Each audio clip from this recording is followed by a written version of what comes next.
Wonderful, thank you, and thrilled to join everyone today. I think this is probably one of the few webinars where wherever you are, it's going to be universally hot. Wherever you are in Europe, wherever you are in the United States or Canada.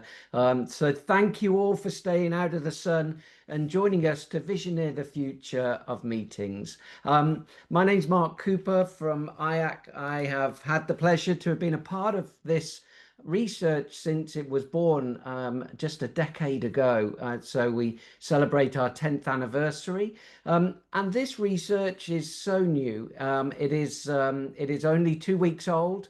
And the only outing that this research and findings have had so far has been at the wonderful IMEX trade show in Frankfurt, and then more recently at MPI's World Education Congress in St. Louis. And it's been an absolute joy to share the research with the meeting planner community, and now for you today, our members and colleagues and friends from the industry around the world.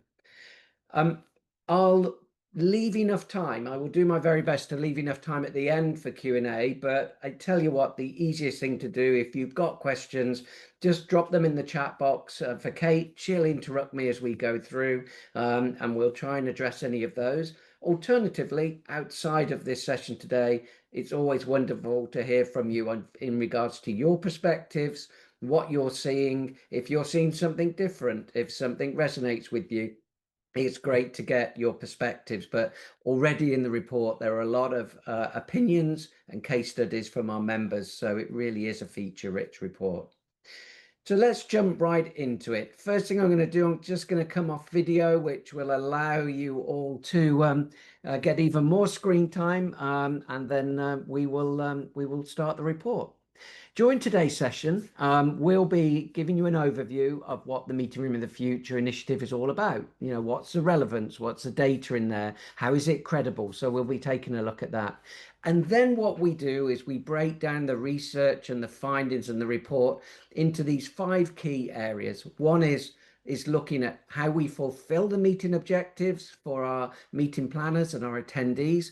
Of course, trends in the physical venue characteristics, evolving technology, culinary beverage trends, and of course ethical and sustainable venue sourcing, which is super important at this point. So they're the 5 sections we'll be going through, but as I say, we'll navigate through and we'll handle any Q&A that you might have. Now, the report this year is 50 pages of wonderful content. And like I say, it's probably one of the most feature-rich and trends-leading reports that I've seen in the 10 years that it's been running. You can download it. Kate will put in the chat box as well a URL link. You can go along, view it online, download it, digest it at your will, because what we're looking at today is literally some of the highlights. There's a lot more in there and a lot, as I say, of perspectives. So where does all of this opinion come from? Well, it does come from our meeting planner community, and we'll have a look at that. Worldwide, those are organized meetings, but it also includes some great figureheads in our industry. Some of you will recognize the faces there, their personalities in your own country or in your own chapter, but it's those that have a real specialism, whether it's food and beverage, nutrition, audio, visual, venue operations over multiple continents. We've got some great people who have been a part of helping us take the data and turn that into some great insights. And of course, the supplier community as well. And some of you are on the supplier side, supporting venues with innovation and creativity. And so it's been really important for us to bring all the stakeholders together. And that's what we think IACC is really good at. Now, the research can't be done year after year for the last decade without incredible organizations, both on our member side, but also on the supplier side, and industry associations around the world who step up every year and help us in creating the report, either financially or by helping us with the research. So a huge thank you to all of the organizations you see on the slide there for being with us this year in 2025. And this year, we had an amazing 205 meeting planners participate in the survey, and it's a big survey. It's a lot of questions. You'll see that by the richness of the report. A large number of those are respondents who plan meetings between that sweet spot of 50 to 200 attendees. So really, with this research and opinion, we're really focused on events of less than 200. However, even if you represent properties that take numbers of, above that, there's still a huge amount of relevance there. We just haven't focused on the big 5,000 person Google event in Las Vegas, which a lot of other researchers tend to navigate towards the larger events. And to date, 45,000 downloads and nearly 2,000 in the last 2 weeks alone for this year's report, which is incredible. So what's changing? Meetings are definitely being reinvented, and the world is not standing still. That goes without saying, and it probably never will again, in the way that we remember it in the past. Experience-centric planning is so important. All of those words you'll see today, immersive, culturally connected experiences, it's baseline. It absolutely is foundational. It's not a nice to have an extra that some of our meetings have. It's really baked into what we do. There's a huge amount, as we would expect, of technology and hybrid evolution, but as we look to some of the technology trends, we're also seeing some normalizing going on as well, and some issues. So we'll touch upon some of those as well. And the venues that we're selecting is definitely changing: residential to non-residential, rural to urban, experiential to traditional. There is, a sea change in terms of the venues we're looking for, and we should be aware of that.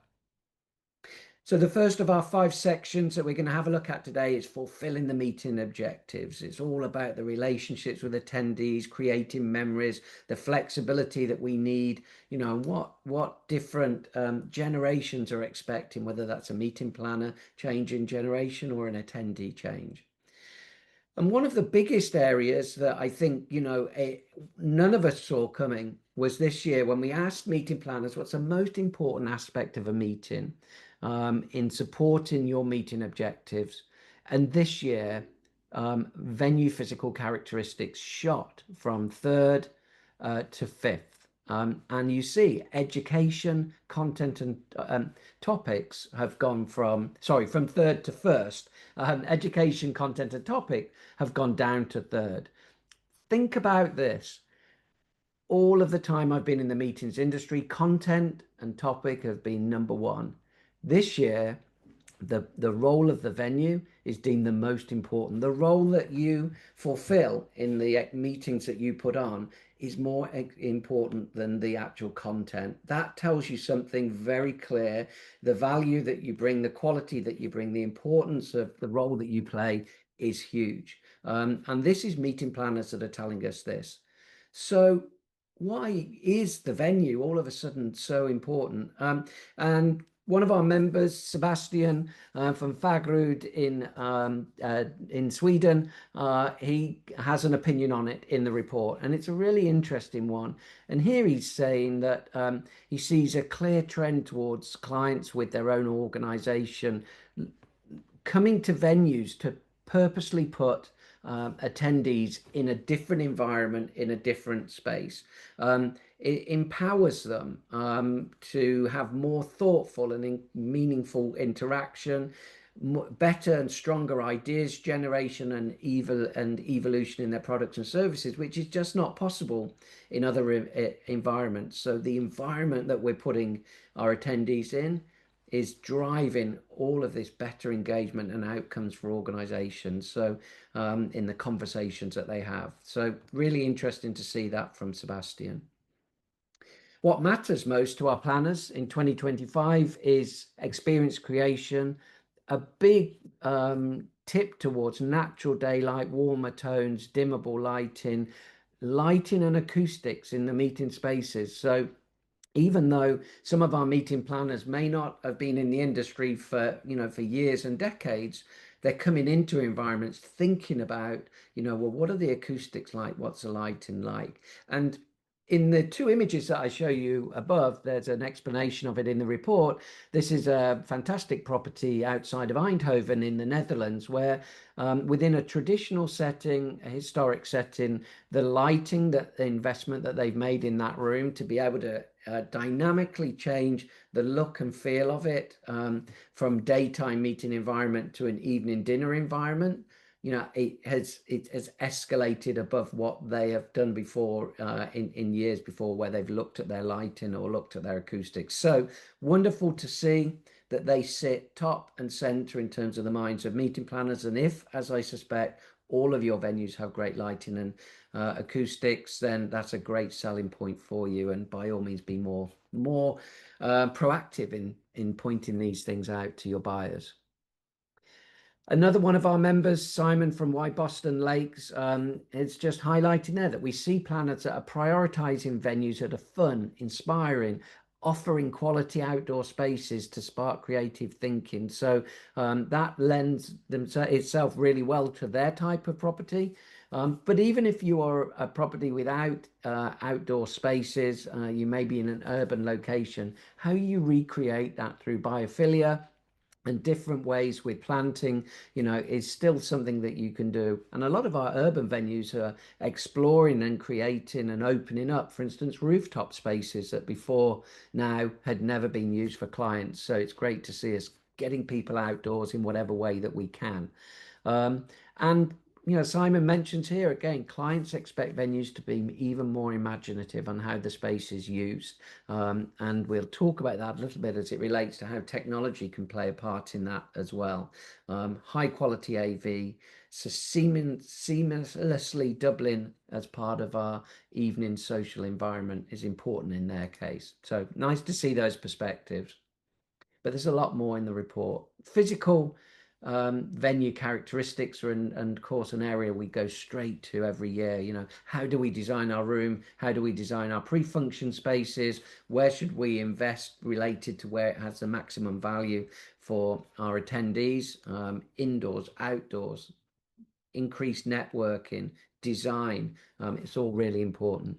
But right at the beginning, I touched upon how with the dynamics are changing in terms of the types of venue that we go to. Now, this always happens to an extent. However, what's really interesting to see is that for a number of years running, we have seen hotels that have reduced as a total percentage of the go-to venue type for these meeting planners, which is great if you are in an IACC conference venue or meetings and training focused venue and not a traditional big box hotel. But then also that speciality in event venue, the experiential venues have increased as well. If 51% are in conference meetings focused venues or speciality event venues, then the balance has tipped away from what was traditionally always dominated by the hotels. Kate, I am just seeing 3 messages, but I haven't read them. Is there anything that is worth me addressing at this point, or shall we carry on? No, carry on, Mark. Great, thank you. We've also seen a shift between residential and non-residential venue preferences. 46% of planners this year are booking primarily residential venues. 22% of planners in 25 who are booking mostly residential venues. So it's really interesting. There's a shift that signals a renewed demand for all-in-one day and night meetings experiences. So maybe moving out of the city locations as well. We're starting to see a little bit of that. And our contribution or one of the reasons that sits behind that is that we know it's very expensive to travel. Certainly it is to fly. But a lot of our larger city locations, our tourist attractions as well, are running at rates that are incredibly high. And that has an impact on overall event budgets as well. So, but we still look at it. There's still a huge number of global events occurring in urban venues. And in North America, that is still a preference where only 12% of North American events are held in rural locations for the meeting planner sample that we spoke to, obviously. Now we move into the area of, what must a venue have? And meeting planners tell us that it's really important. We still have location, time, and access remaining number 1 priority. But look at food and beverage, just like we saw when we looked at the importance of the venue in terms of overall meeting success. The food and beverage side that a venue offers has shot up 18% into second place. So the F&B that we provide, guys, super, super important. Technology, sustainability, and the social programming dropped slightly this year compared to 2023. So they were the key features that we've seen there. I always like asking this question, or rather talking back to meeting planner community about the results. And they absolutely agreed with me when we were at MPI's event that you know, there's always a shift as meeting planners get under pressure to put more time into one area or another. Something has to give. And this is always an opportunity for venues to say, well, are these areas that meeting planners are looking to outsource, are they spaces that we can move into and provide a solution? Whether that be transportation, off-site activities, housing management, on, you know, particularly from a digital perspective now, an online perspective. So just keep an eye on these areas and ask yourself the question, can we step in and help? Because meeting planners are looking to let go of some of these responsibilities so they can focus in other areas. And just one more area in regards to performance infrastructure. This is one that came out from Clifton's in APAC region. So we're getting over into the Far East and Australia and New Zealand. They've seen a measurable difference in delegate feedback after investing in the environmental upgrades to the venues, switching to things like natural spectrum lighting, which is the lighting that makes a room just feel even more like it's natural, truly natural lighting in there, enhancing the acoustic treatments and increasing airflow. 3 key areas that they've seen that translate into a much better satisfaction rating from their attendees, and there's some statistics in there. So my friend Eric Bracht, who I notice is on the call today, will be loving these statistics because that's the area that Electromedia help consult venues and doing a really great job.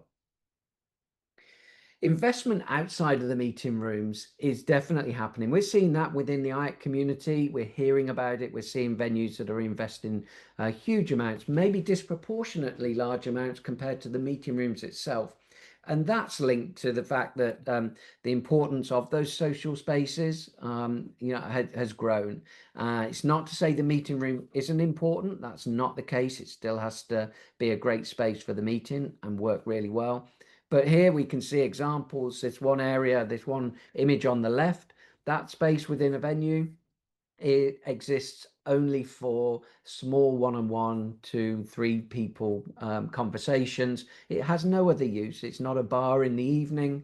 It's not serving teas and coffees. It's been created and highly spec'd and designed beautifully just for people to go and have those informal, on spur of the moment conversations. The tiered room that you're seeing, the auditorium on the right, that used to be a pretty boring tiered lecture theatre. We moved away from those in many regards. Some meetings still like them, particularly academic-led meetings, but they created it. That room is now a cinema room. So that has incredible TV. It has great audio in there, and the conference staff hire that out to the meetings for post-dinner movie nights, and the occupancy of that has grown way beyond that which it used to be, and it leads itself into that whole what can we do in the evening, you know, rather than just hanging out in the bar. We asked through the wonderful word cloud, we asked meeting planners, you know, what are the physical characteristics of your ideal meeting venue?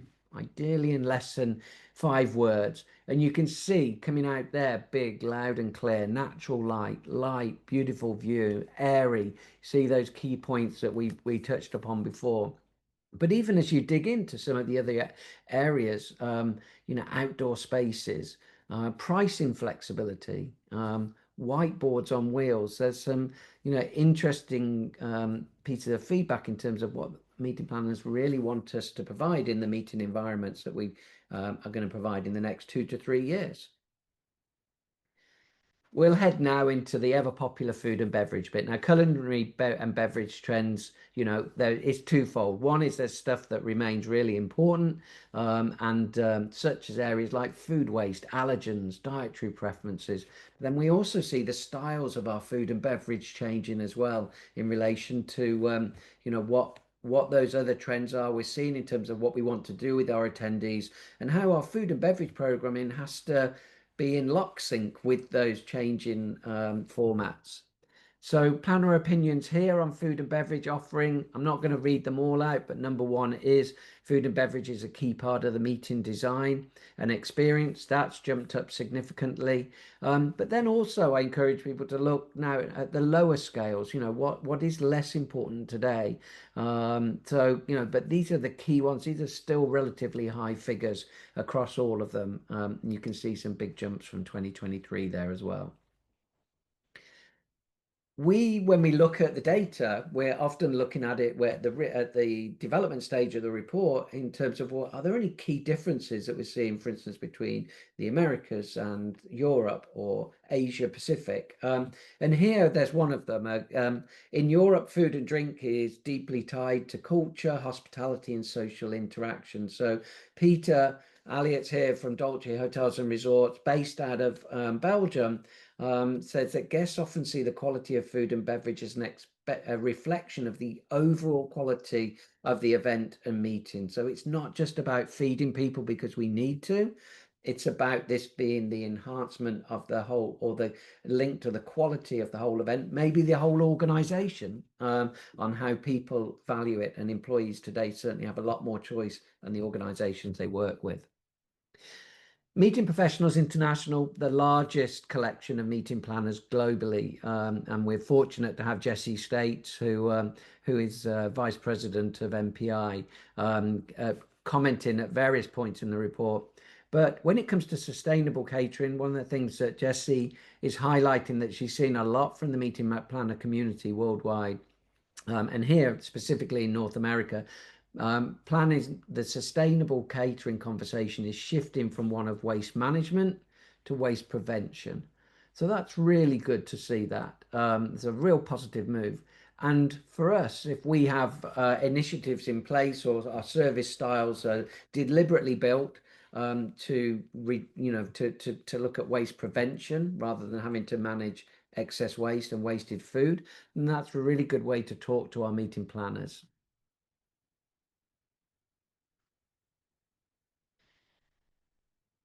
Here are a couple of other regional priorities as we look at, food and beverage strategy. So priorities for North America and North American meeting planners: visible nutritional information is really important. Using food to match the event tone and to fuel attendees. Whereas in Europe, there is a health and well-being at its core of its business goals. So the business goals, the event goals, and of course the role that the venue must play in that as well. So it's nice to see similarities, but it's also interesting to see where we've got some differences culturally that happen between certainly those two continents. One of our experts is a wonderful lady called Tracy Stuckrath, who is a true global expert when it comes to nutrition, allergens, health, well-being. And Tracy's view is pretty clear. Food and beverage is no longer just a service. It is absolutely a core strategy.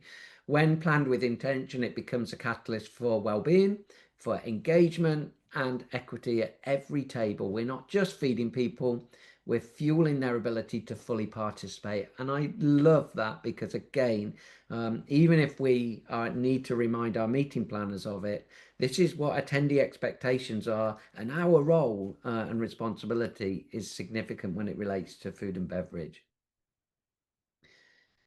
Then here we're asking our meeting planner community, what's the likelihood that they choose a venue? Now, the likelihood of choosing a venue because of the strong social credentials that we have has risen from 68 to 73. But equally, I think we should all give ourselves a big pat on the back when we see that 96% have confidence in our venues accommodating the dietary needs. We asked the question, would you expect venues to charge for accommodating dietary needs? And there's, that are not linked to health or religion, so an allergen or religion, and still 90% are saying no. So it's tough. It's a tough balance for us as we get more requests for dietary preferences rather than allergen needs. How do we cater for that, and how do we charge for that, and how do we get paid for that? Meeting planners are still telling us clearly they do not want to see extra charges for accommodating dietary needs. So that can be a tough balancing act, as I say. Break and mealtime formats, 6 key things that came out of there. Creative food stations, absolutely, we love them, and we love them at our events, and we love putting them on in our venues. Healthier food and beverage offerings are a must. Flexibility in the meal and break time. So that comes back to the continuous refreshment breaks and maybe multiple refreshment breaks. More vegan and vegetarian options available, please. That's what meeting planners are looking for.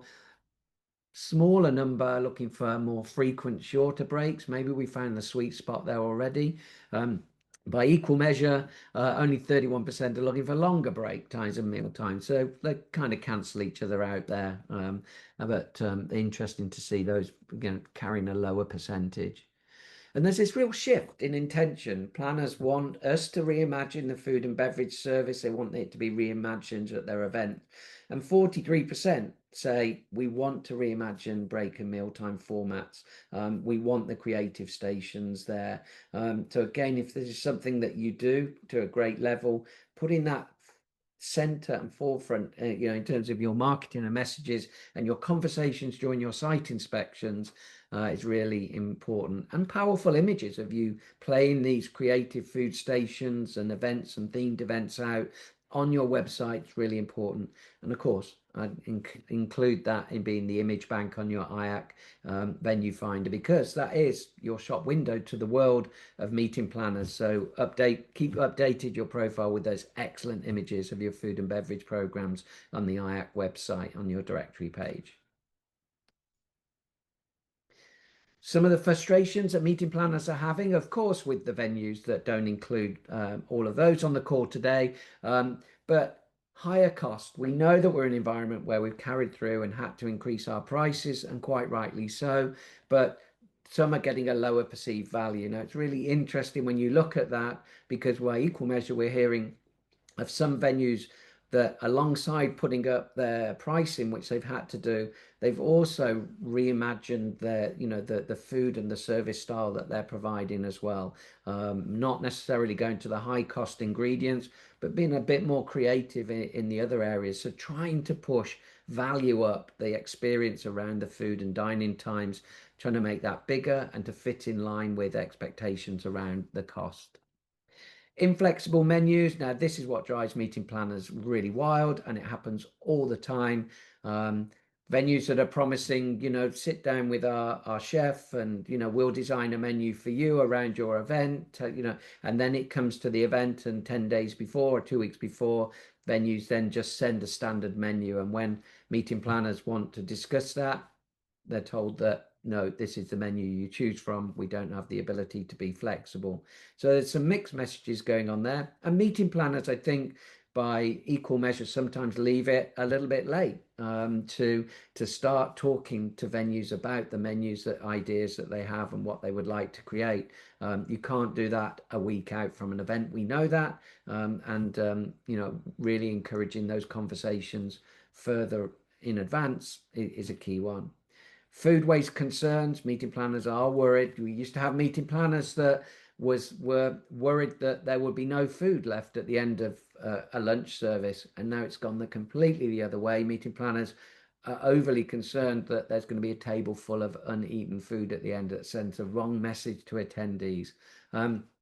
Lack of staff knowledge on dietary needs. We might have all the understanding in the kitchen, but when it comes to the point of sale areas or the buffet counters or the staff that are interacting, how how knowledgeable are they about dietary needs and what foods will work? And this goes way beyond just the labeling of food types. And actually, some venues now take on people like Tracy Stuckrath from Thrive to mystery shop their venues. So we used to do it for sales a lot, that mystery shopping call. Now we've got people like Tracy dropping in, talking to the staff, going to the concession area, the point of sale area, and really doing an audit of our capabilities there and putting the training in behind to make sure that our staff are really covered well. Okay, now we're going to move into technology, and we're doing good for time. We've got 10 minutes left, and we've got a couple of areas to cover off. Technology is big this year. As you would expect when asking what is the most critical technology needed, asking meeting planners, AI has jumped from 4% in 2023 to 14% into third place here. So we know that meeting planners have the ability to use AI in many ways and are doing so in their event management, but also venues and properties and leaders, whether it's for revenue generation, uh, managing our operations, space utilization. If you take a look at IAC's AI for Venues reports, there are 3 of them, which are free to IAC members. You can see there are many ways that we could be incorporating it into operational efficiency of our conference centers and our hotels and our experiential event venues. Digital signage is on the rise. It's becoming more affordable.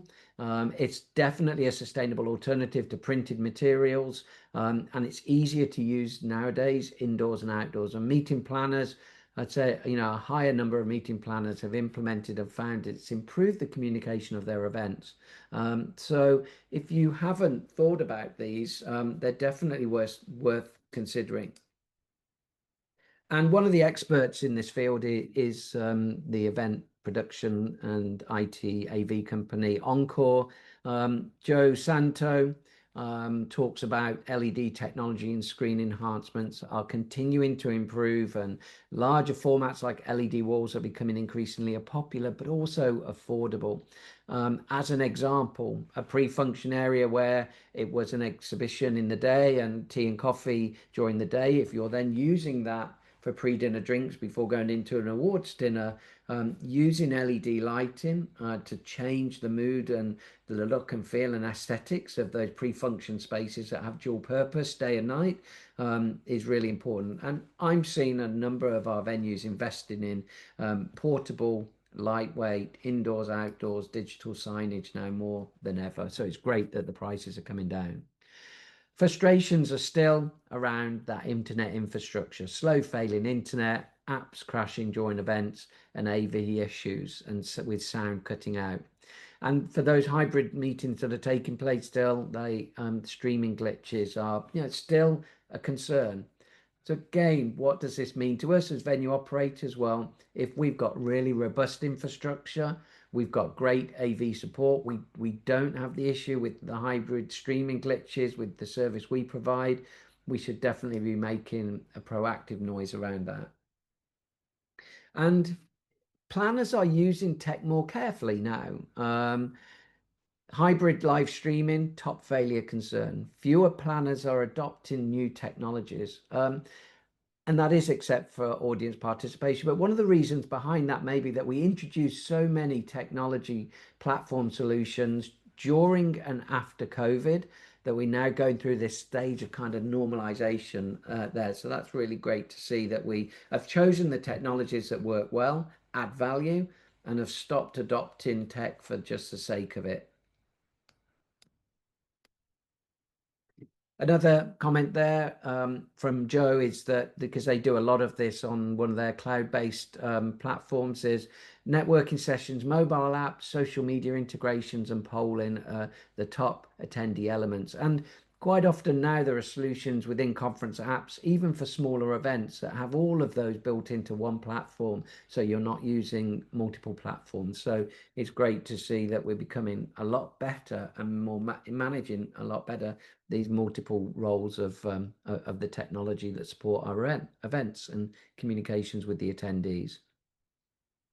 How internet capabilities influence venue choice. So again, their view is that things like internet usage reports, still very new and newer in some parts of the world than others. This is where you hand over a document at the end of a conference to your meeting planner and say, you used that amount of data, you spiked at that sort of megabit area. It was around 2 o'clock in the afternoon, but then you normalize to an average of this, giving the internet use information back to the client at the end of it is becoming more important for some meeting planners and more common. So have a look into that if you haven't already. But then going back down to the bottom of this screen, of course, 57%, the majority would not consider shortlisting a venue if it couldn't guarantee the internet capacity to support the event. My point is that, who are the 33% that would go to a venue if it didn't guarantee that it could meet its needs? I mean, that really is the Wild West, but still, you expect to see those sort of numbers there. 56% say they don't expect a venue to provide virtual streaming services and solutions for a on-the-day request, so at the event, not known in advance. But I wouldn't focus on that being the majority. I'd focus on a very significant 44% expecting you as a venue to be able to bring in 6 attendees from Finland who missed their flight this morning, into the event. And again, if you can do that, it's really great that you can. Our friend Sebastian is back from Sweden. His point here is that no one requests stream in advance these days in his venue, but everyone expects it to be available when someone calls in sick in the morning of the event, i.e. a speaker. He's constantly lending out webcams, fixing sound issues in Teams, Zoom, Google Meets daily, and never gets paid for it. So it is a value add that we often, when we're bringing these solutions in, it's not to say we necessarily shouldn't pay for it, but but quite often we're giving this great tool to our clients, and other venues just are not and can't deal with it. So it's a big USP. Site inspections, it's always a fascinating one because I know I come from a history in the industry of, get the client in, do a site inspection at the venue in person, and you build a relationship and you have a much better chance of winning the business. To more common today, which is that ability to evaluate venues remotely through platforms like Prism and and others like that, is becoming increasingly important. But this year, for the first time, we've seen a sea change of moving more towards virtual evaluation of venues and less in person, back the other way. And what we think is that linked to all of these incredible meetings experiences we need to provide, the creative thinking, the surprises for attendees, that the importance in actually going to the venue and sitting down and spending time with the team is maybe heightened. And so that's why we might be seeing more in person. So as you are doing your site inspections, are you thinking too much about just the hard data that you're providing, the meeting room, the statistics, food and beverage timings, and not enough about the creative elements that they really might want to be going through when they come and visit you? And cybersecurity is another one here. Cybersecurity is expected nowadays, so it's not seen as a priority in terms of changing things. It's just expected to be there. Things like dedicated Wi-Fi networks for each client, when that level of protection is needed, and other things. And last and not least, I'm going to pop into the areas of ethical and sustainable venue sourcing. 73% I said that accessibility to the venue is highest ranking, so that's moved up. But as a consequence, what's moved down in terms of importance in this report is the human-related credentials such as DE&I and have decreased in importance. Now, again, I think you always have to be careful that you're not reading this as it's no longer important to your clients, but maybe it's no longer important in terms of changing things and going to the next level. It may well be in place now, and those needs are being looked after, but for everyone. Where it increases in importance, of course, it comes down. Do your venues include a carbon footprint measurement? 75% say no in Europe, but still you've got 9% that are saying yes. The statistics are even more, or it's less common in North America. 16% in Europe are not sure. Again, we should probably be sure if we can provide venue proposals with carbon footprint measurements. Legislation is going to take us in that direction, of course. And then low familiarity with increased engagement with individuals with visual impairment or sensitivity to light and sound. So meeting planners know that acoustics and lighting are important, but when it comes to those attendees that have the challenges in those environments, there is low familiarity with that and asking the venue for that. So again, it's something to note, and again, something that those that provide space in that area really look towards. So as we hit the 45-minute mark, I'm going to go over to Q&A and open up to either anything in the chat box or anyone who would like to come off their microphone and ask a question. Really happy to carry on for as long as you would like to stay on, but really appreciate that opportunity to share the highlights, and hopefully it's intrigued you enough to take a look at the full report and digest it more fully. Anything that's come in, Kate? So we have no questions in the chat box, but does anyone want to come off mute and ask Mark any questions regarding the report?